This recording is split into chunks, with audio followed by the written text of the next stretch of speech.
May isang utos sa kasulatan na matagal nang sinasabi sa kasaysayan, isang bahagi na hindi madaling tanggapin, isang utos na hanggang ngayon pinagdedebatehan pa rin, hindi lang ng mga kritiko, kundi pati ng mga taong seryosong nag-aaral ng Biblia. Hindi ito simpleng utos para manalo sa laban, hindi lang para paalisin ng kalaban. Mas matindi pa dito, isang utos na ganito, burahin ng lahat, lalaki, babae, bata, hayop, pati alaala.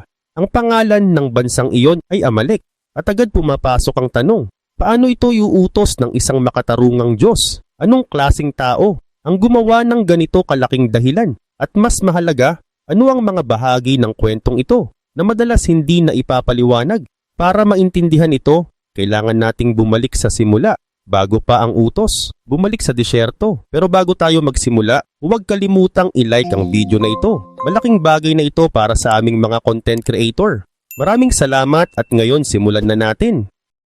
Noong ang Israel ay hindi pa isang matatag na bansa, kakalaya pa lang nila mula sa Egypt, mahina pa sila. Walang pader, walang maayos na hukbo, walang kasiguruhan. Naglalakad sila kasama ang mga bata, mga matatanda at mga may sakit. Nabubuhay lang araw-araw. At dito, lumitaw ang Amalek. At ayon sa Biblia, may isang detalye na madalas hindi napapansin. Hindi nila inatake ang harapan. Hindi nila hinamon ang malalakas. Hindi sila lumaban ng patas. Inatake nila ang nasa likod, yung nahuhuli, yung pagod, yung mahihina, yung walang laban. Mga bata, mga matatanda, mga walang kakayahan ipagtanggol ang sarili. Hindi ito normal na digmaan. Isa itong planadong pag-atake sa mga pinakamahina, isang malamig at malupit na desisyon, at ang detalyeng iyon ang nagpapabago sa buong kwento. Ipinapakita nito na hindi lang ito simpleng digmaan, isa itong moral na desisyon. Hindi lang gusto ng Amalek na manalo, pinili nilang saktan ang mga taong hindi kayang lumaban. Inatake nila ang isang grupo, nasugatan pa ang kalooban mula sa pagkaalipin, isang bayan na nagsisimula pa lang tumayo bilang isang bansa. Sa unang pangyayaring iyon pa lang, may makikita ka na agad kung ano ang ugali nila, kung ano ang pinapahalagahan nila, at kung gaano kalupit ang klase ng karahasan na kaya nilang gawin. At mas nakakatakot pa, hindi ito iisang beses lang nangyari. Ayon sa Biblia, bumalik ang Amalek paulit-ulit sa loob ng mahabang panahon. Bawat henerasyon pareho ang paraan, bigla ang atake, panlulusob, pag-target sa mahihina, walang tala ng pagbabago, walang pagsisisi, walang pagtatangkang makipagpayapa. Pareho pa rin ang pattern, paulit-ulit ang karahasan, paulit-ulit ang sakit. Maraming tao hindi napapansin ito. Hindi nila alam na hindi lang ito maikling laban. Ito ay galit na tumagal ng daan-daang taon. Sa pananaw ng Biblia, hindi lang basta kaaway ang Amalek, isa silang tuloy-tuloy na banta sa buhay ng Israel. Isang grupo na paulit-ulit pumipili na umatake kapag mahina ang kalaban, kapag walang depensa, kapag lantad. At dito na tayo papasok sa pinakamahirap na bahagi ng kwento. Matapos ang mahabang panahon ng karahasan, may isang utos na talagang nakakagulat. Inutusan ng Israel na alalahanin ng Amalek, hindi lang bilang kwento, kundi bilang babala. At higit pa doon, may isa pang mas mabigat na utos na ang Amalek ay dapat burahin, na pati alaala nila ay mawawala. At dito lumalabas ang pinakamabigat na tanong, anong klaseng Diyos ang mag-uutos ng ganito? Bakit kailangang lubusan? Ano ang ipinapakita nito tungkol sa hustisya? Hatol. At sa likas na ugali ng tuloy-tuloy na kasamaan, mahalaga ang mga tanong na ito. At tama lang na itanong sila. Pero hindi sila masasagot kung hiwalay sa buong kwento. Hindi mo maiintindihan ang utos kung hindi mo alam ang nangyari bago ito. Hindi mo mahuhusgahan ang wakas kung hindi mo alam ang dinaanang proseso. Kaya kailangan nating tingnan ang lahat, bawat pag-atake, bawat pagbabalik ng Amalek sa kwento. Kailangan nating maintindihan kung sino sila, paano sila kumilos, at bakit sila naging simbolo ng kasamaan na hindi tumitigil. Doon pa lang mauunawaan natin ang bigat at dahilan ng huling utos. Hindi ito madaling kwento. Isa itong paglalakbay sa madidilim na bahagi ng kasulatan. Pero sa pagdaan dito, mas mauunawaan natin kung ano ang hustisya, kung ano ang kasamaan, at kung paano tumutugon ng Diyos. Hindi itinatago ng Biblia ang madidilim na bahagi. Hindi nito pinapaganda ang kasamaan at hindi nito ginagawang simple ang hatol. Kung handa kang harapin ang mahihirap na tanong at tanggapin ang sagot kahit hindi madali, ituloy mo. Mahalaga ang kwentong ito. At sa huli, maiintindihan mo kung bakit ang isang pangalan na halos nakalimutan na ay kailangan pa ring alalahanin. Hindi para magtanim ng galit, kundi para maintindihan kung gaano kalalim ang kasamaan ng tao at kung paano ito hinaharap ng Diyos. Bumalik tayo sa simula. Ang unang pag-atake ng Amalek nangyari habang nasa disyerto pa ang Israel. Kakalaya pa lang nila mula sa Egypt, isang paglalakbay na hindi nila malilimutan. Nakita nila ang dagat na nahati, nakaraan sila sa tuyong lupa, at nakita nila kung paano napuksa ang hukbo ng Egypt. Hindi ito kwento lang, ito ay sariwang alaala. Pero mabilis na nagbago ang sitwasyon. Ang saya napalitan ng realidad. Mahirap ang disyerto, kulang ang pagkain, kulang ang tubig, matindi ang init sa araw, matindi ang lamig sa gabi, at unti-unti naipon ang pagod. Nagsimula ng magreklamo ang mga tao, nagduda. Kinwestiyon si Moises, may ilan pa na gustong bumalik sa Egypt kahit sa pagkaalipin basta may pagkain at seguridad, at sa mismong sandaling iyon na sila ay mahina dumating ang Amalek. At ang paraan ng pag-atake nila may ibig sabihin, hindi nila inatake ang malalakas, hindi sila lumaban ng patas, tinarget nila ang mahihina, yung pagod, yung nahuhuli, mga matatanda, mga bata, mga walang kakayahang lumaban. Hindi ito marangal na laban. Hindi ito patas na digmaan. Pwede sana silang humarap sa Israel ng harapan. Pero iba ang pinili nila. Naghintay sila hanggang sa mapagod ang mga tao, hanggang sa magutom, hanggang sa maging lantad at walang depensa. At doon sila umatake, sa mga walang laban. Ipinapakita nito kung sino talaga sila. Hindi nila hinanap ang laban sa kapantay. Hinahanap nila kung saan sila makakasakit ng pinakamahina. Ang karahasan hindi aksidente. Ito ang mismong layunin. Lumaban ng Israel. Pinamunuan ni Joshua ang laban, habang si Moses nasa itaas ng burol na nanalangin. Kapag nakataas ang kamay niya lamang ang Israel. Kapag bumababa, lumalakas ang Amalek. Kaya tinulungan siya ni Aaron at Hur. Inalalaya ng kanyang mga kamay hanggang matapos ang laban. Natalo ang Amalek, pero may nangyari na. May mga namatay. Ang mahihina ang unang tinamaan. At ito ang mahalagang punto. Hindi dito natapos ang kwento. Ito pa lang ang simula. Sa loob ng mahabang panahon bumalik ang Amalek paulit-ulit. Iisa ang paraan. Parehong galaw. Noong panahon ng mga hukom nakipag-alyansa pa sila sa ibang bansa para umatake ulit. Hindi sila nawala.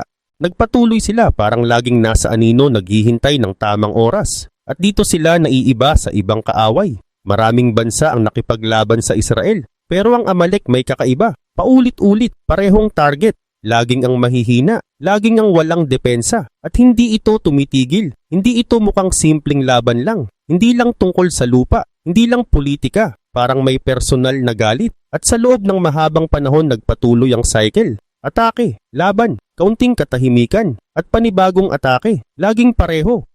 Kapag mahina ang Israel, doon sila sumusugod. May plano, may intensyon, may kalupitan. Hindi ito aksidente. Hindi ito pagtatanggol lang sa sarili. Hindi lang sila naghahanap ng yaman o lupa. May sinadya, may direksyon, may malinaw na layunin. At dito pumapasok ang tanong, bakit hinayaan ito ng Diyos? Kung kaya niyang hatiin ang dagat, bakit hindi niya agad winasak ang Amalek? Tama ang tanong na yon. Pero hindi simple ang sagot. Ipinapakita ng Biblia na may mas malalim na dahilan. Maaaring para subukin ang pananampalataya ng Israel. Maaaring para hubugin sila. Maaaring para ipakita ang isang bagay na sa paglipas lang ng panahon mauunawaan. At ito ang mahalagang punto. Hindi laging ipinapaliwanag ng Biblia ang dahilan ng Diyos. Pero malinaw ang isang bagay. Nakikita ng Diyos ang nangyayari. Alam niya ang pattern. Hindi niya ito binaliwala.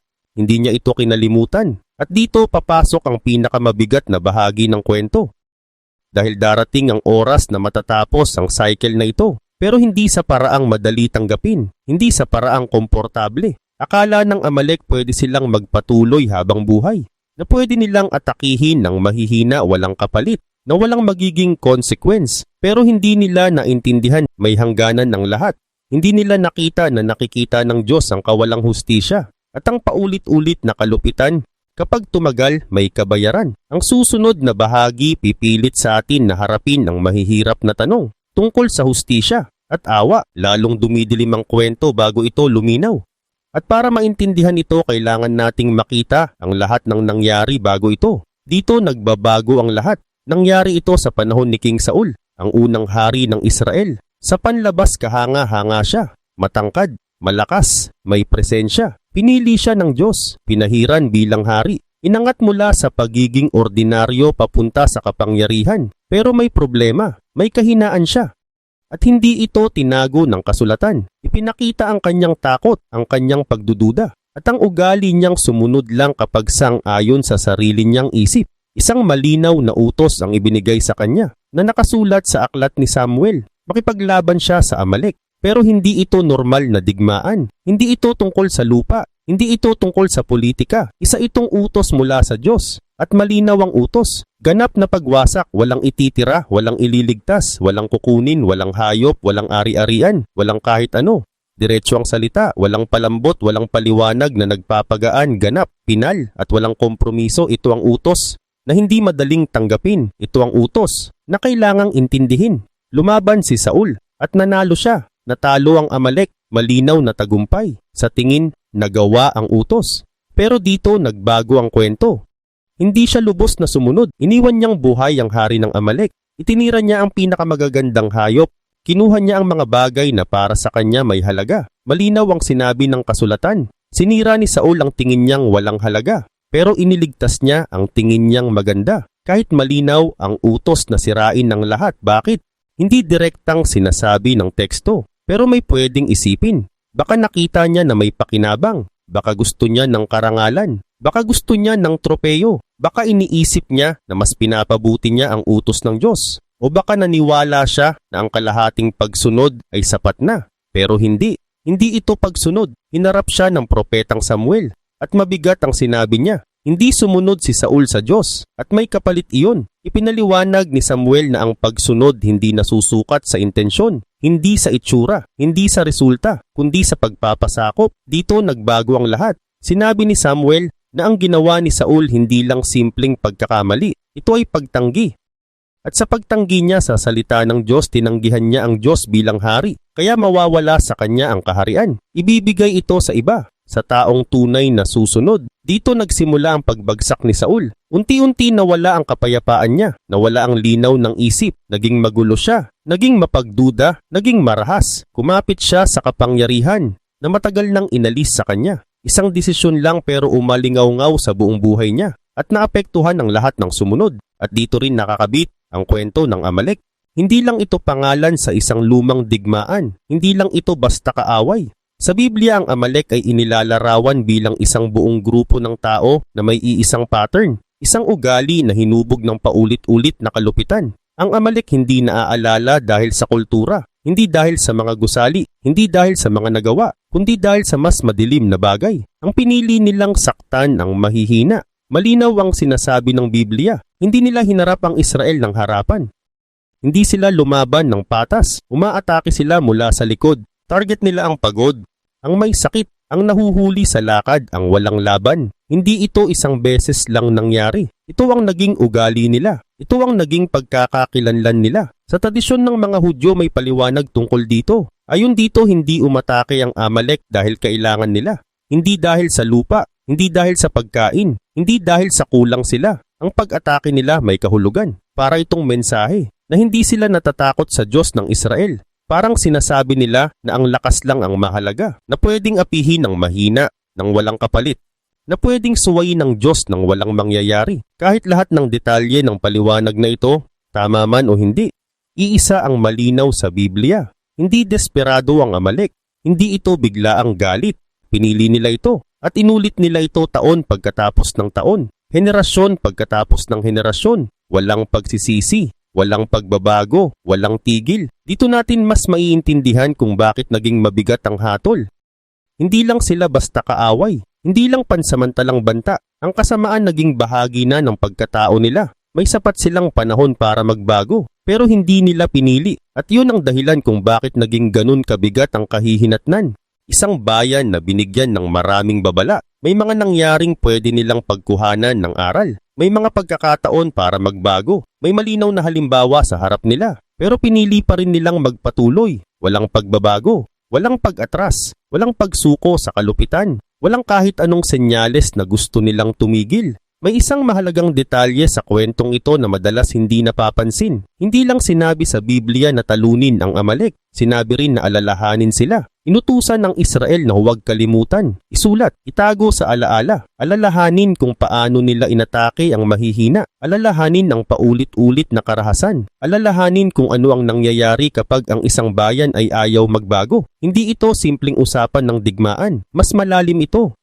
Tungkol ito sa alaala, sa pagtuturo, sa pagpapaalala sa susunod na henerasyon na ang kasaysayan ay hindi basta kwento lang. Ang bawat desisyon may kapalit. Kapag ang kasamaan ay pinili at ginawa pang pagkakakilanlan, darating ang oras ng pananagot. Ang isang bayan na pinipili ang kalupitan at ayaw itong bitawan, darating ang araw na haharap sila sa kapalit nito. Dito nagiging mabigat ang kwento. Totoo pero hindi komportable. Nasa Biblia pero mahirap tanggapin. Hinahamon nito ang pananaw natin ngayon tungkol sa awa, patawad at pagtanggap. Ipinapakita nito na may hangganan din, may punto, na hindi na sapat ang usapan, hindi na sapat ang pakikipag-ayos, hindi na sapat ang kompromiso. May mga pagkakataon na ang sagot ay paghihiwalay, hatol at tuluyang wakas. At dito papasok ang tanong, pwede pa ba silang magbago? Pwede pa ba nilang itigil ang kalupitan? Pwede pa ba nilang piliin na huwag na umatake, lalo na sa mahihina? Hindi direktang sinagot ng Biblia.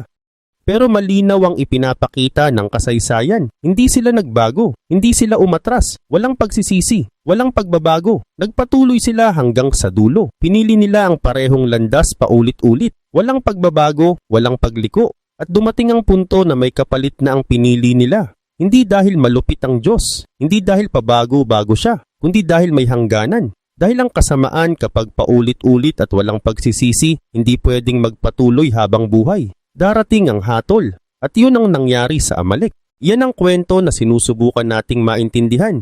Kaya nananatili ang pangalan nila sa Biblia bilang babala, bilang paalala, bilang aral na ang pagpili ng masama kahit may pagkakataong magbago may kapalit. Pero ngayon papasok tayo sa pinakamabigat na bahagi ng kwento. Ang parte na talagang nakakagulo ng isip kahit noon kahit ngayon. Ang utos ng Diyos na lipulin ang Amalek ng buo. Pati babae, pati bata. Ito ang bahagi na nagtatanong tayo tungkol sa awa, tungkol sa hustisya, tungkol sa hatol ng Diyos. Maging tapat tayo. Mahirap tanggapin ang utos na ito. Normal lang na mabigatan tayo. Tama lang na magtanong. Paano magagawa ng isang Diyos na makatarungan at maawain ang ganitong utos? Hindi tinatago ng Biblia ang bigat nito. Hindi nito pinapaliit ang problema. Direkta nitong inilalagay sa harap natin at hinahamon tayo na harapin ito ng totoo. Una, kailangan nating maintindihan kung ano talaga ang sinasabi ng teksto. Inutusan ng Diyos si Saul na labanan ang Amalek. Malinaw ang utos, walang ititira, walang ililigtas. Lalaki, babae, bata, sanggol, hayop, lahat. Walang simbolo, walang paligoy. Direkta ang salita. At dito papasok ang tanong na hindi maiiwasan. Bakit ganito kabigat ang utos? Ano ang dahilan para sa ganitong klase ng hatol? Dito kailangan maging maingat ang pag-unawa. Hindi pwedeng madaliin. Hindi pwedeng padalos-dalos. Kailangan dahan-dahan at tapat. Ang Biblia mismo may binibigay na mga susi para maintindihan ito. Una, ang kasaysayan. Ang Amalek hindi lang basta paminsang kaaway. Sa loob ng maraming taon, bumabalik sila. Paulit-ulit. At laging pareho ang paraan. Umaatake sila kapag mahina ang Israel. Pinipili nila ang walang laban, mga bata, matatanda, mga hindi kayang ipagtanggol ang sarili. Hindi ito isang beses lang. Hindi ito aksidente. Ito ay paulit-ulit na desisyon. Isang tuloy-tuloy na karahasan laban sa mahihina. Ikalawa, kung ano ang nakataya. Sa sinaunang panahon ng kaligtasan ng isang bayan nakadepende sa kakayahan nilang alisin ng banta. Hindi tulad ngayon na may kasunduan, usap at kapayapaan. Noon, kapag may kaaway at hindi mo ito tinapos, babalik ito. Kung pinabayaan mo, lalakas ulit. Kung hinayaan mong mabuhay, aatake ulit. Sa pananaw ng kasaysayan, ipinapakita ng Biblia na ang Amalek hindi kailanman pipili ng kapayapaan. Kung hindi sila pipigilan, sila ang sisira sa Israel. Walang gitna, walang kompromiso, walang neutral. Ikatlo ang pinakamabigat sa lahat. Ang mga bata, kailangan itong sabihin ng malinaw. Hindi minamaliit ng Biblia ang mga bata. Sa totoo lang, napakahalaga nila. Pinapahalagahan ang mahihina, lalo na ang mga bata. Sobrang seryoso nito sa Biblia. Paglipas ng maraming taon, sinabi pa ni Jesus na ang pananakit sa bata napakabigat na kasalanan. Mas mabuti pang hindi na lang isinilang kaysa gawin iyon. At dahil dito lalo pang nagiging mahirap tanggapin ang utos. At ang totoo, hindi rin ito pinapagaan ng Biblia. Hindi nito tinatakpan ng bigat. Hinahayaan tayo na maramdaman ito, na harapin ito, na pag-isipan ito ng totoo. Ang totoo, walang madaling sagot ang teksto. Walang komportabling paliwanag. Pinipilit tayo nito na harapin ang mahihirap na posibilidad. Maaaring nakita ng Diyos na ang tanging paraan para tuluyang matapos ang banta ay ang ganap na pag-alis nito. Maaaring alam niya na kahit may matira, magpapatuloy lang ang parehong galit at karahasan. Maaaring ang kasamaan ay sobrang lalim na sa kultura ng Amalek na hindi na ito maihihiwalay sa susunod na henerasyon. Hindi nito inaalis ang bigat. Hindi nito pinapagaan ang pakiramdam. Pero tinutulungan tayo na makita ang mas malawak na larawan. May isa pang mahalagang bagay ang panahon kung kailan ito nangyari.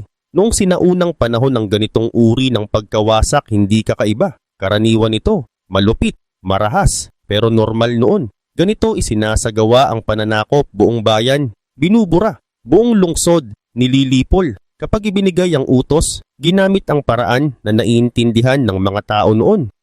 Hindi nito ginagawang magaan ng kwento, hindi nito ginagawang maganda, pero ipinapakita nito na hindi ito kakaibang kalupitan sa panahong iyon. Ito ay isang matinding sagot sa isang matinding problema. Pero may mas malalim pa dito. Hindi ipinapakita ng Biblia ang Diyos bilang isang umiwas sa mahihirap na desisyon. Ipinapakita siya bilang Diyos na makatarungan.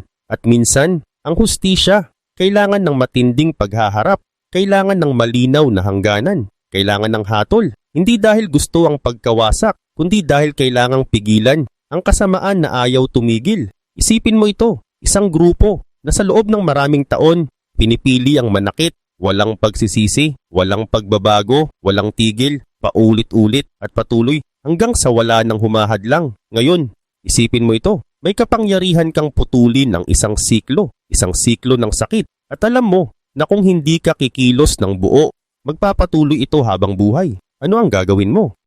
Ayon sa Biblia, ito mismo ang sitwasyon ng Amalek. Pinili ng Diyos na tapusin ang banta, hindi dahil sa kasiyahan, hindi dahil sa kalupitan, kundi dahil mas masama ang mangyayari kung hindi. Ang kapalit ay tuloy-tuloy na pagdurusa. Ang kapalit ay hayaan ng kasamaan na hindi kailanman titigil. Mahalaga ring maintindihan na itinuturo ng Biblia ang kapatawaran. Itinuturo nito ang awa. Ipinapakita nito na ang pagbabago ay posible. Hindi ito maliit na bagay. Ito ang sentro ng mensahe ng Biblia. Pero may isa pang katotohanan na madalas ayaw nating harapin. Ang awa hindi habang buhay. Kung ang kasamaan ay pinipili ng kusa at paulit-ulit, hindi lahat tinatanggap ang kapatawaran. Hindi lahat nagbabago kahit may awa. May mga tao at minsan buong grupo na pinipili ang masama at patuloy itong pinipili. Kahit ilang beses silang bigyan ng pagkakataon. Malinaw ang ipinapakita ng Biblia. Darating ang punto na matatapos ang pasensya. Kapag walang pagsisisi, walang pagbabago, kapag ang kasamaan ay naging pagkatao na, natatapos ang awa at nagsisimula ang hatol. Ang Amalek binigyan ng panahon, mahabang panahon, maraming henerasyon, maraming pagkakataon, maraming babala, pero walang nagbago. Pareho pa rin, patuloy na kalupitan, paulit-ulit na pag-atake sa mahihina, pinili ang karahasan, ulit at ulit. At ang Amalek hindi umatras, hindi tumigil, hindi nagbago, walang pagsisisi, hindi nila iniwan ang landas nila. At dumating ang punto na ang awa hindi na sapat, dumating ang oras ng hatol. Ito ang parte ng kwento na pinaka nakakagulo sa atin. Nabubuhay tayo sa panahon na gusto nating maniwala na lahat ay kayang ayusin sa usapan, sa pag-unawa, sa pakikiramdam. Gusto nating isipin na lahat ng tao kayang magbago kung bibigyan lang ng sapat na oras. Gusto nating maniwala na laging nananalo ang awa. At sa maraming pagkakataon, totoo iyon. Pero hindi pinapaganda ng Biblia ang realidad. Sinasabi nito na hindi ito laging ganun. Minsan may mga taong pinipili ang masama. Minsan, pinipili nila ito ulit at ulit. Minsan tinatanggihan nila lahat ng pagkakataon para magbago. At sa ganitong sitwasyon, ang hustisya hindi kalupitan. Ito ay pagpigil. Hindi ito galing sa galit, kundi sa pangangailangan. Hindi ito dahil gusto ang parusa, kundi dahil kailangang pigilan ang pagkalat ng kasamaan. Ito ang nangyari sa Amalek. Hindi ito simpleng kwento. Hindi ito komportable. Hindi ito madaling tanggapin. At marahil, yan ang dahilan kung bakit hanggang ngayon nakakaapekto pa rin ito sa atin. Dahil hinaharap tayo nito, pinapaisip tayo, pinipilit tayong tanungin, ano ang hustisya, ano ang awa, hanggang saan ang limitasyon, at paano haharapin ang kasamaan na ayaw tumigil. At kung dito natin tatapusin ang kwento, may isang bagay na dapat malinaw. Hindi ito kwento para gawing simple ang tama at mali. Hindi rin ito para alisin ang bigat ng nangyari, kundi para ipakita na may mga sitwasyon na hindi kayang sagutin ng madali. At sa huli, ang mahalaga, hindi kung gaano kabilis tayong humusga, kundi kung gaano natin sinisikap maintindihan bago tayo magbigay ng sagot.